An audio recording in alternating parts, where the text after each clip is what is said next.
l'application DTV.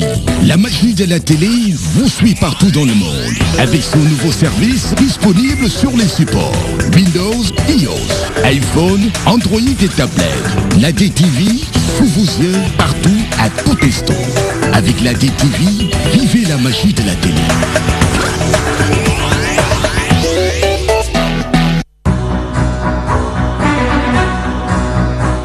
La présidentielle du 24 février 2019 s'annonce palpitante et la DTV arbore les couleurs du pays. Les déclarations des différents protagonistes, les alliances entre recalés et candidats et la transhumance, autant de points qui seront débattus sur nos plateaux avec des invités de marque. Vous aurez les temps forts de la campagne électorale avec nos équipes qui sillonnent le pays en compagnie des candidats. TMTC, relooké et se prolonge jusqu'au samedi avec de nouvelles rubriques. Face à la nation, décortique le programme des différents challengers. Un show électoral que vous pourrez suivre les mercredis et dimanches à partir de 21h en direct. Le journal de la campagne, entre autres. Rien ne vous échappera de ce grand rendez-vous dans l'histoire politique du Sénégal. Vous pouvez interagir avec nos invités en direct. Présidentielle 2019, la DTV, au cœur de l'événement.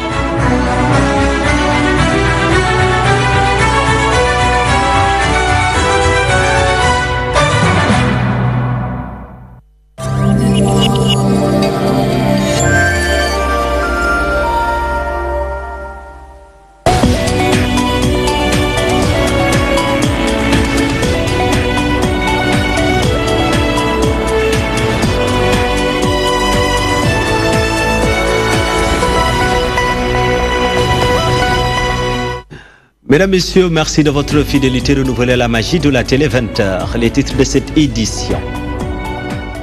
Dakar risque de renouer avec les coupures intempestives. La Sénélec annonce des délestages dès lundi. Les ouvriers qui ne savent pas à quelle information se fier interpellent les responsables de la Sénélec.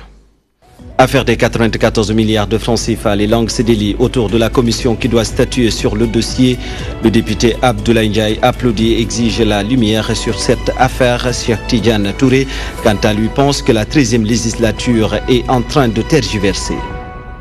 Maître Madi Kenyan, candidat le plus comique de la présidentielle de 2019, son attitude diversement appréciée par des citoyens. Certains parlent de comportement irresponsable, d'autres le considèrent comme anti-stress. À suivre dans la seconde partie de cette édition, l'actualité de la campagne électorale avec Marguerite Rosalie. Bonsoir. Bonsoir Dibessar Johnny, bonsoir à tous. À moins de 10 jours de la fin de la campagne électorale, les 5 candidats rivalisent d'ardeur sur le terrain. Les meetings et caravanes se poursuivent à l'intérieur du pays. Tels sont, mesdames, messieurs, les grands axes de cette édition. Le développement, c'est dans une poussière de secondes.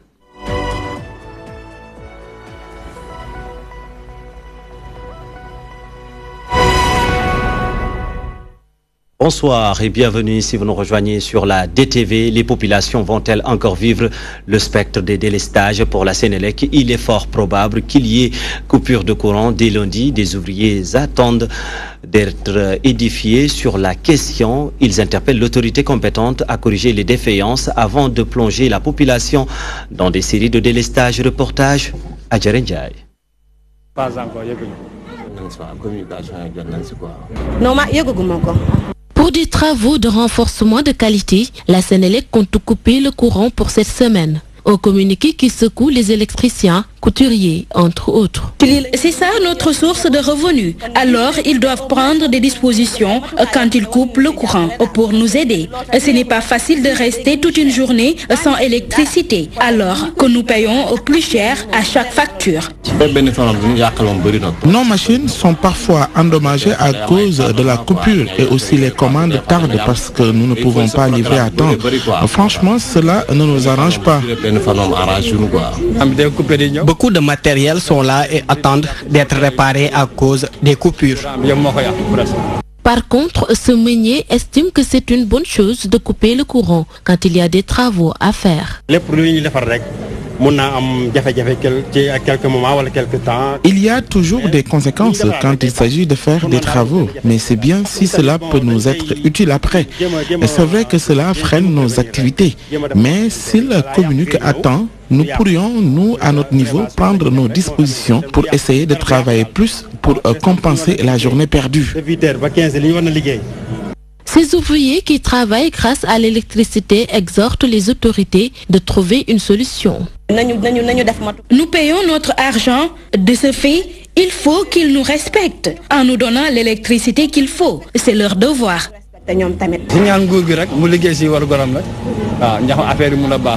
De 8h à 15h, dès lundi 18 février, la fourniture de l'électricité sera coupée dans la région de Dakar, informe le communiqué de la Sénélec. Même si tailleurs, meuniers et autres acteurs du secteur informel n'accueillent pas bien la nouvelle, ils espèrent que cette mesure aura un impact positif sur le quotidien de la population.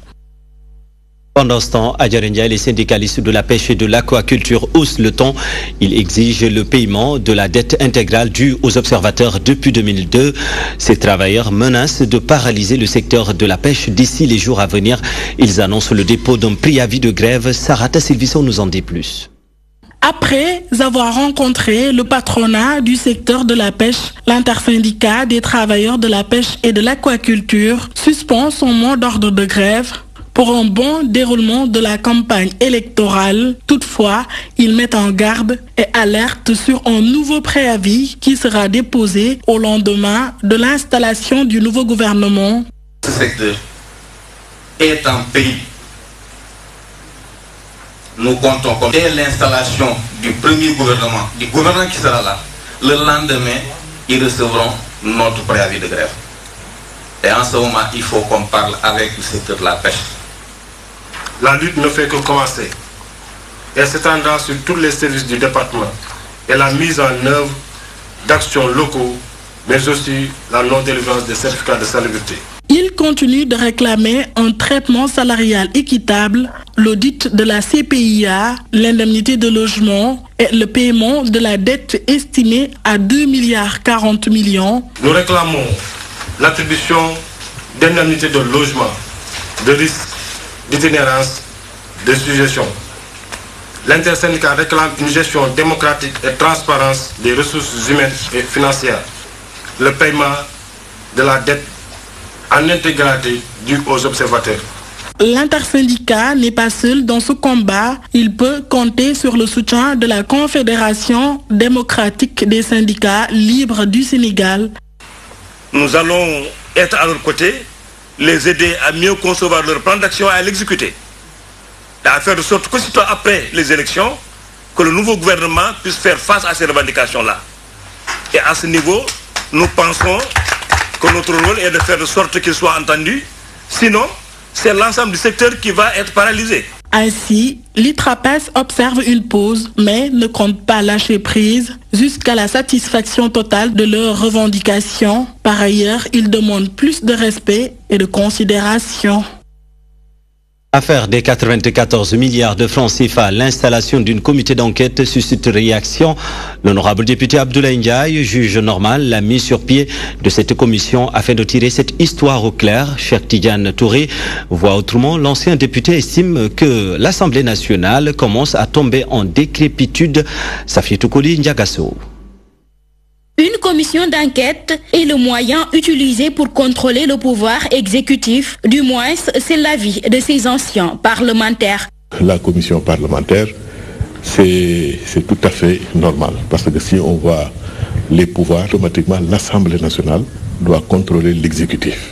La commission d'enquête, c'est une possibilité qui permet aux députés de s'enquérir d'une situation et de mettre à la disposition de qui de droit l'ensemble des informations.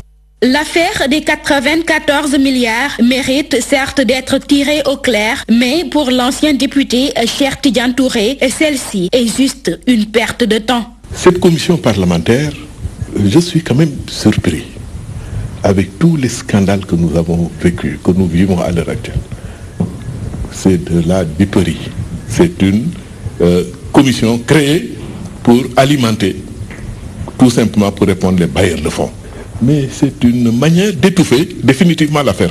Même si certains estiment que cette commission risque de perturber la campagne électorale du leader de PASTEF, l'ancien député Abdoulaye Ndiaye est contre cette idée. Pour vous dire une chose, même Ousmane Sonko ne peut pas être arrêté par la justice en ce moment-là. Avec cette affaire, Cheikh Tidiane Touré remet en cause le rôle et la mission des actuels parlementaires. Car quand on regarde la quintessence même, comment l'Assemblée nationale est organisée, effectivement, nous n'avons pas des parlementaires, des députés indépendants. Je suis vraiment déçu de la manière dont l'Assemblée nationale fonctionne.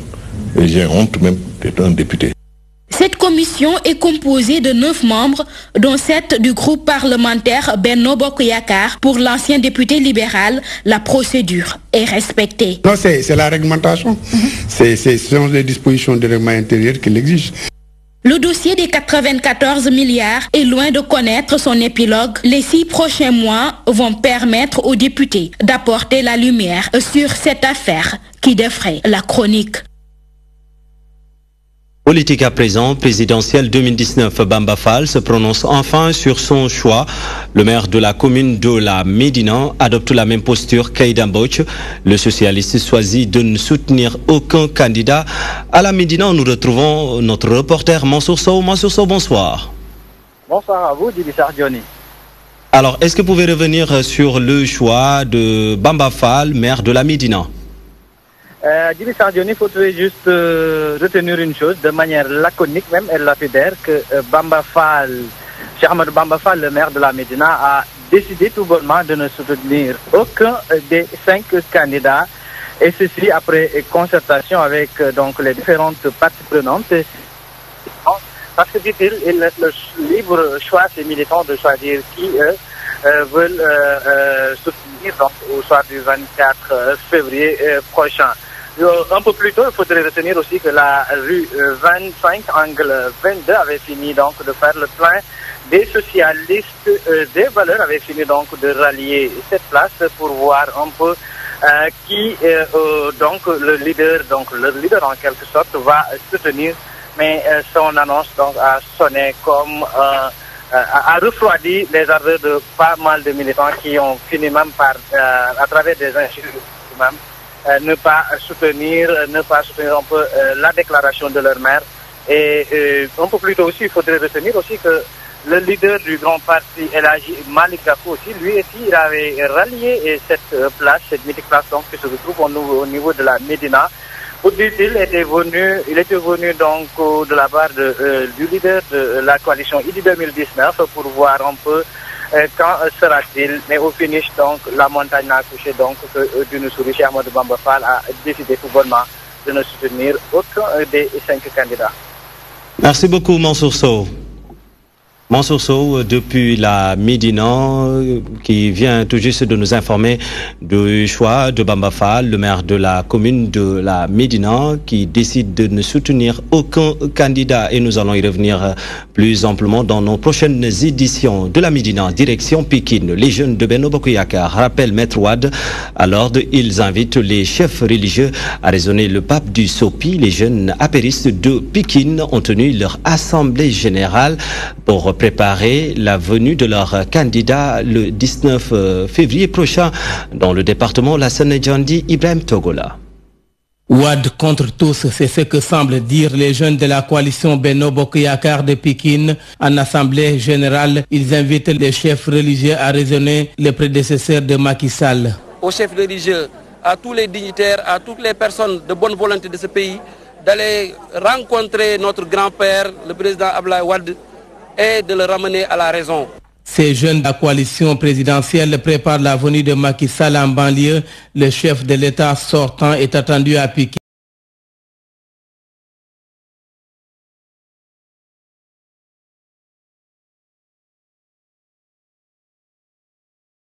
andi mel na seen bureau ñu waxtaan ci la gagné am na école bu ma njaase wax dama école boobu président Macky Sall mosu ko gagné may leen ñaan la ngeen ma waxoon loolu laa gëm moo tax ma jugee ma Ndakaaru bàyyi sama lépp ñëw.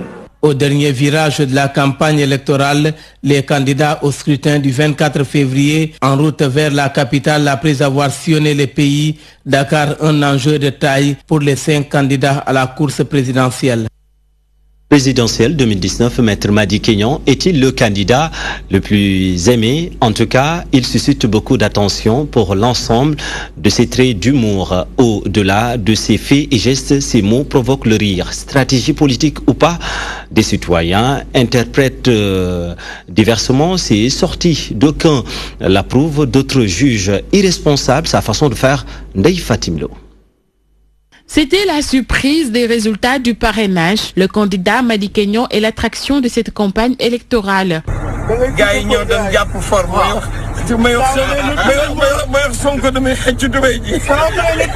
Au fur et à mesure que celle-ci bat son plein, le leader de la coalition Madické 2019 montre une nouvelle facette de lui. Voilà, pour se démarquer des autres candidats, des adversaires et des concurrents, et là, il s'est dit qu'il ne faudrait pas donc, là, faire de la politique une chose trop sérieuse, donc, voilà, où que là, on a quelqu'un qui, voilà, qui a un aspect donc, là, rigoureux, sérieux. Et, voilà, il a tenu à y ajouter donc, là, une once donc, là, plus ou moins d'ironie, d'humour, donc, là, un aspect comique. Et des fois, durant sa campagne, il raconte des anecdotes. Et je pense que c'est une façon aussi, donc, là, une façon stratégique pour lui de tisser large, de convaincre, de séduire donc, là, les citoyens. Au grand bonheur des Sénégalais qui apprécient ce nouveau Madické. Je l'aime parce que quand on l'écoute également, on a envie de rire. On écoute le Sénégalais, le Wolof, le Ndar qui parle. C'est assez comique quand même, n'est-ce pas? Ça fait rire, par là où il passe. On voit que les gens sont impatients, les gens veulent l'attendre coûte que coûte. Une stratégie de communication qui pourrait bien payer selon cet expert en la matière. Elle pourrait lui apporter des voix de plus. C'est une façon aussi donc, de s'attirer une sympathie et de se démarquer par rapport aux concurrents. Certains citoyens, certains électeurs pourraient être séduits par cette posture-là ironique, comique, humoristique. Donc là, au point de dire que moi, je pense qu'il me plaît, je vais voter pour lui. En politique, il faut dire que l'affinité compte beaucoup. Il y a certaines personnes qui vont le suivre. Il faut dire que toutes les personnes ne votent pas pour un candidat parce qu'il présente un programme. Il y a d'autres personnes qui vont voter pour lui. Il incarne l'image sénégalaise, quoi. Mais attention, cela peut être un couteau à double tranchant pour le candidat. Cette stratégie pourrait bien lui porter préjudice. Quand c'est tiré à l'excès, on peut se dire que c'est un candidat pantin, il n'est pas sérieux. Donc il faudrait qu'il cherche le juste équilibre. Donc voilà, de temps en temps, s'appuyer sur son programme pour un peu montrer qu'il y a une offre politique qui est là, qui est bien présente. Autre stratégie, Madické barre campagne en Europe pour quelques jours sans la télévision nationale. Ceci pourrait-il constituer un handicap pour lui? Si on prend le stress du point de vue de la visibilité du candidat, on est en campagne électorale, normalement, les citoyens risquent de sentir une coupure, une rupture. Parce que déjà, donc, il a commencé à susciter donc, là, une adhésion par rapport à son profil. Si donc, il reste 3 ou 4 jours sans qu'on voit ça, ça peut également donc, là, constituer plus ou moins donc, là, un handicap. Sur les réseaux sociaux, le candidat le plus aimé par les internautes est sans doute Madické Kignon. Ses vidéos, ses discours comiques sont très prisés. Ceci pourrait-il le porter à la tête du Sénégal le soir du 24 février? Mystère et boule de com. Programme des candidats, les travailleurs de la pêche et de l'aquaculture crient à la marginalisation. Ils se sentent lésés par les 5 candidats. Face à cette situation, ces syndicalistes menacent de ne soutenir aucun candidat, nous dit Chérif Sambou, secrétaire adjoint du site Traspass. Il réagit au micro de Sarata Silviso. Techniciens des pêches, en collaboration avec la CEP, avons élaboré et soumis et qui devient une lettre de politique sectorielle, une vision, une trajectoire pour la gestion du secteur de la pêche. Je confirme ce que vient de dire le camarade secrétaire général Ibrahim Sarr, la prise en compte des agents, des acteurs de la pêche n'est pas faite. Et même dans la politique globalement prise de la gestion du secteur de la pêche, ils se sont prononcés, mais très évasivement. Ils en ont parlé dans leur programme, je vois 2 candidats. Et les autres, qu'est-ce qu'ils en pensent? Quand on a engagé la lutte, on nous a étiqueté d'être peut-être manipulés par des politiques. Nous n'en sommes pas dans ce cadre. Et mesdames et messieurs, nous en arrivons à la seconde partie de cette édition, l'heure de vous plonger au cœur de l'actualité de la campagne électorale. Et c'est avec Marguerite Rosalindiaï.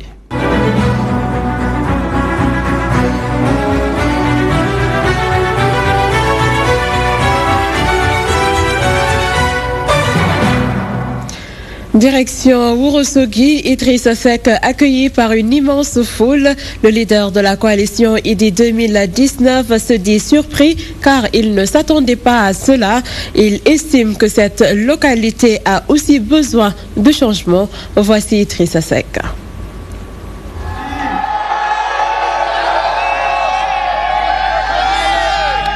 Jeunesse de Ourossogui,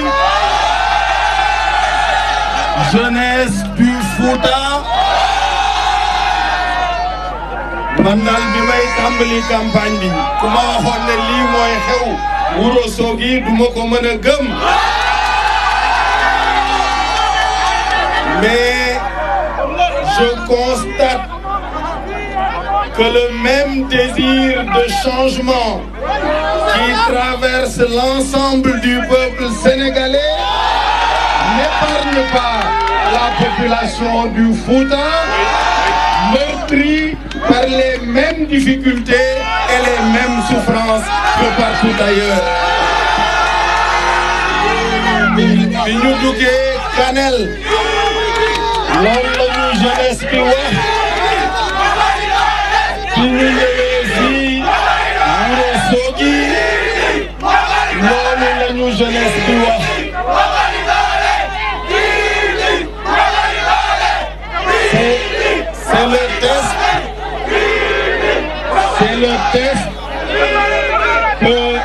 C'est le test que j'attendais, le test grandeur nature, pour confirmer que désormais la victoire dès le premier tour est possible pour notre coalition. Parce que li naqari waa Sénégal rek moo leen naqari mooy justice amul liggéey amul pour ndaw ñi. Et puis le candidat de la coalition Sonko président dément le ministre de l'Intérieur Ali Ngouille Ndiaye. Ousmane Sonko soutient qu'il ne s'oppose pas à la mise à sa disposition des forces de l'ordre pour assurer sa sécurité. Il affirme qu'il est plutôt contre le fait qu'on l'éloigne de ses gardes rapprochés alors que ces derniers ne sont pas armés. Voici Ousmane Sonko qui réagit au micro de Abdoulaye Wanyanga. J'ai entendu le ministre Ali Ngouille Ndiaye, je crois à longueur de journée, dire aux Sénégalais que le candidat Sonko aurait refusé une protection rapprochée qu'il nous proposait. Ce n'est pas tout à fait exact. Nous avons reçu une offre d'une protection rapprochée de la part des éléments de Ali Ngouille Ndiaye, laquelle offre consistait à accepter que notre propre dispositif de sécurité soit désarmé et éloigné de ma propre personne et que lui-même il puisse déployer, je crois, 4 ou 6 éléments qui, à partir de ce moment, se chargeraient de notre sécurité personnelle. Nous lui avons dit que nous n'étions pas intéressés par ce format, mais nous considérons que le dispositif qui a été mis en place depuis qu'on est en Casamance, et vous tous de la presse, vous êtes avec nous, est un dispositif qui convenait. Vous voyez que depuis qu'on est en Casamance, il y a toujours un dispositif avec un pick-up armé de la gendarmerie qui ouvre le peloton et un pick-up armé de la gendarmerie qui ferme le peloton. Ce dispositif nous accompagne tant qu'on est en milieu rural et dès qu'on arrive dans une agglomération urbaine ou alors dès qu'on arrive au lieu où les activités doivent se dérouler, la gendarmerie nous attend à l'entrée de la ville. Et la police prend le relais pour encadrer la manifestation jusqu'à ce qu'on ait terminé et qu'on sorte. La gendarmerie reprend pour nous convoyer.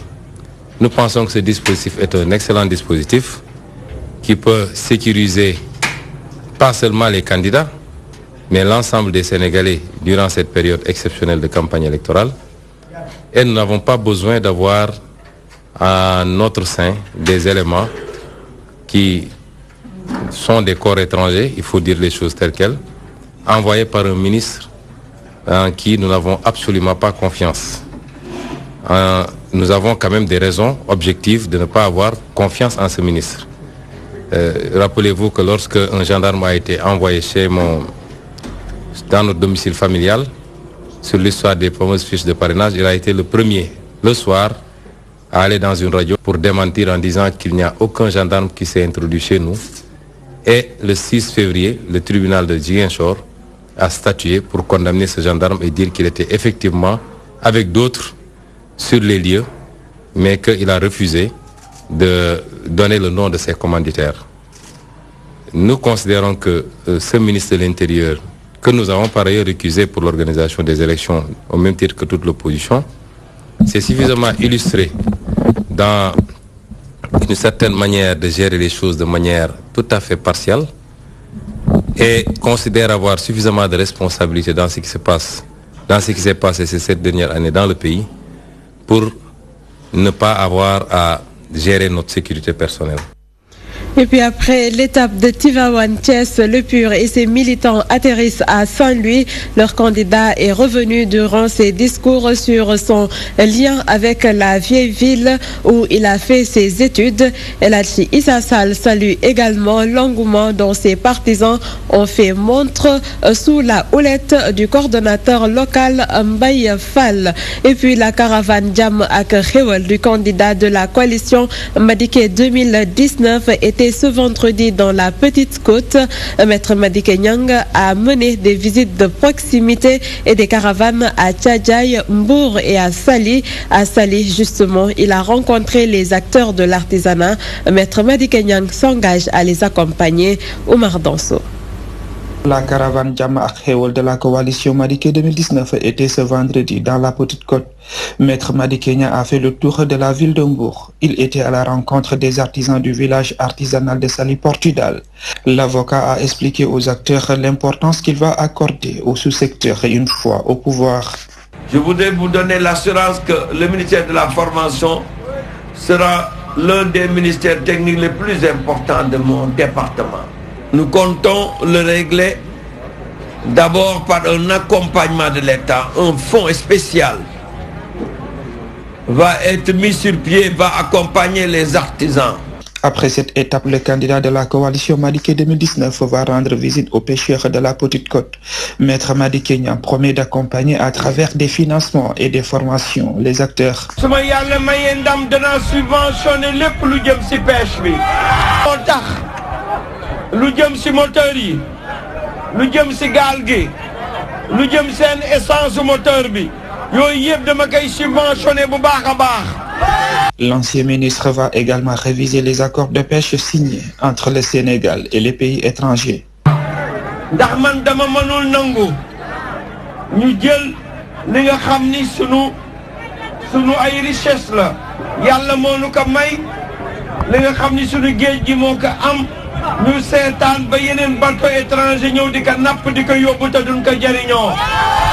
Di Mauritanie, di Guinée-Bissau, di Cap-Vert, ñooñu ñëpp dinaa waxtaan ak ñoom ba am ak ñoom ay accord de pêche yu wóor yoo xam ni sénégalais yi dootuñu am frontière. La caravane Jam ak Xewal de la coalition Madické 2019 a également sillonné les artères de la ville de Tchadjaï et de Sandiakha. D'ailleurs, c'est ici que Maître Madické Niang va suspendre sa campagne pour 24 heures, direction l'Europe, pour rencontrer les Sénégalais de la diaspora.